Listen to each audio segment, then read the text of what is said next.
नागपूर महात्मा फुले जन आरोग्य योजना आणि पंतप्रधान जन आरोग्य योजनेच्या नियमाची पायमल्ली करणाऱ्या नागपुरातील 25 रुग्णालयांना आता नोटीस बजावण्यात आली आहे। राज्यात या दोन्ही योजनेला एकत्रित करून रुग्णांवर उपचार केले जात आहेत। या योजनेसाठी शासनाकडून नागरिकांच्या विम्याचे पैसे संबंधित कंपनीकडे भरले जातात। यात नोंदणी केलेल्या रुग्णांवर कोणतेही शुल्क न घेता उपचार करणे बंधनकारक आहे, परंतु काही रुग्णालय योजनेच्या व्यतिरिक्त रुग्णांकडून पैसे उकळत असल्याच्या तक्रारी पुढे आल्या आहेत। सामाजिक कार्यकर्ते संजय अग्रवाल यांनी माहितीच्या अधिकारातून हा धक्कादायक प्रकार पुढे आणलाय। त्यानंतर आता नागपुरातील 25 रुग्णालयांना नोटीस बजावण्यात आली आहे।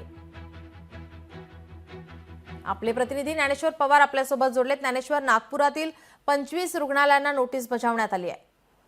अगदीच माहिती अधिकारातून जे आहे ती एकूणची माहिती समोर आली आहे। आपण जर पाहायला गेलं तर सर्वसामान्यांना उत्तम उपचार मिळावे याकरता जे आहे ते केंद्र सरकार आणि राज्य सरकार या दोन्ही सरकारच्या माध्यमातून जे आहे ते काही योजना जे आहे ते राबवल्या जाते। त्यापैकीच राज्य सरकारची महात्मा फुले जन आरोग्य योजना असेल किंवा पंतप्रधान जन आरोग्य योजना या माध्यमातून जे आहे ते मोफत रुग्णांना जे आहे ते उपचार दिले जात असतं। मात्र एकूणच जर पाहायला गेलं तर काही रुग्णालय जे आहे ते एकूणच या योजनांना जे आहे ते बगल देत रुग्णांकडून जे आहे ते पैसे उकळल्याचा प्रकार जे आहे ते एकूणच समोर आलेला आहे। आणि त्याचमुळे जे आहे ते आता एकूण नागपूरमधील 25 रुग्णालयांना जे आहे ते नोटीस बजावण्यात आलेली आहे। आणि एकूणच आपण पाहायला गेलं तर सर्वसामान्यांना उत्तम असा उपचार मिळावा याकरता ते सरकारच्या योजना असतात। मात्र अशा पद्धतीने जर सर्वसामान्य नागरिकांकडून आरोग्याविषयी जर लूट जर होत असेल तर नक्कीच ही गंभीर बाब आहे।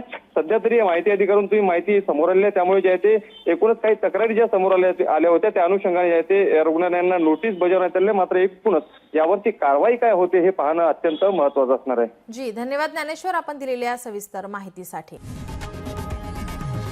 लोकशाही मराठी ऐका, पहा, जागरूक रहा।